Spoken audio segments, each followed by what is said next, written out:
প্রতিদিন 24x7 news চ্যানেলের পক্ষ থেকে জানাই আসন্ন নিউ ইয়ারের আন্তরিক শুভেচ্ছা। 2023 অতিক্রম করে আমরা 2024 সালে পা দিতে চলেছি। সকলের মনে নতুন উন্মাদনা। 2023 ভালো মন্দ মিশিয়ে কেটেছে আমাদের। ভারত পৃথিবীর প্রথম দেশ হিসেবে চাঁদের দক্ষিণ মেরুতে চন্দ্রযান 3কে নামাতে সক্ষম হয়েছে।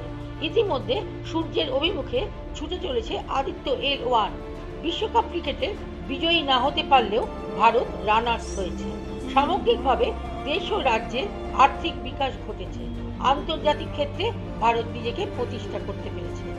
এত ভালোর মধ্যে ঘটেছে কিন্তু কিছু মর্মান্তিক ঘটনা। একাধিক ট্রেন দুর্ঘটনা, উত্তরকাশীতে টানেলের মধ্যে 41 জন শ্রমিক দীর্ঘদিন আটকে ছিলেন। রাজ্য সমগ্র দেশে একাধিক দুর্নীতি সামনে এসেছে। এই ভালো মন্দ নিয়েই আমরা পা দিচ্ছি 2024 সালে। ইতিমধ্যে আবার করোনা মাথাচাড়া দিতে শুরু করেছে, তবে তা আতঙ্কের নয়, কিন্তু সাবধানে থাকতে হবে। বর্ষ শেষ ও নববর্ষকে স্বাগত জানানোর জন্য আমরা প্রস্তুত, তবে সাবধানে আনন্দ করবেন। প্রতিদিন 24x7 নিউজ চ্যানেলের পক্ষ থেকে আপনাদের সবাইকে জানাই নিউ ইয়ারের প্রীতি ও শুভেচ্ছা।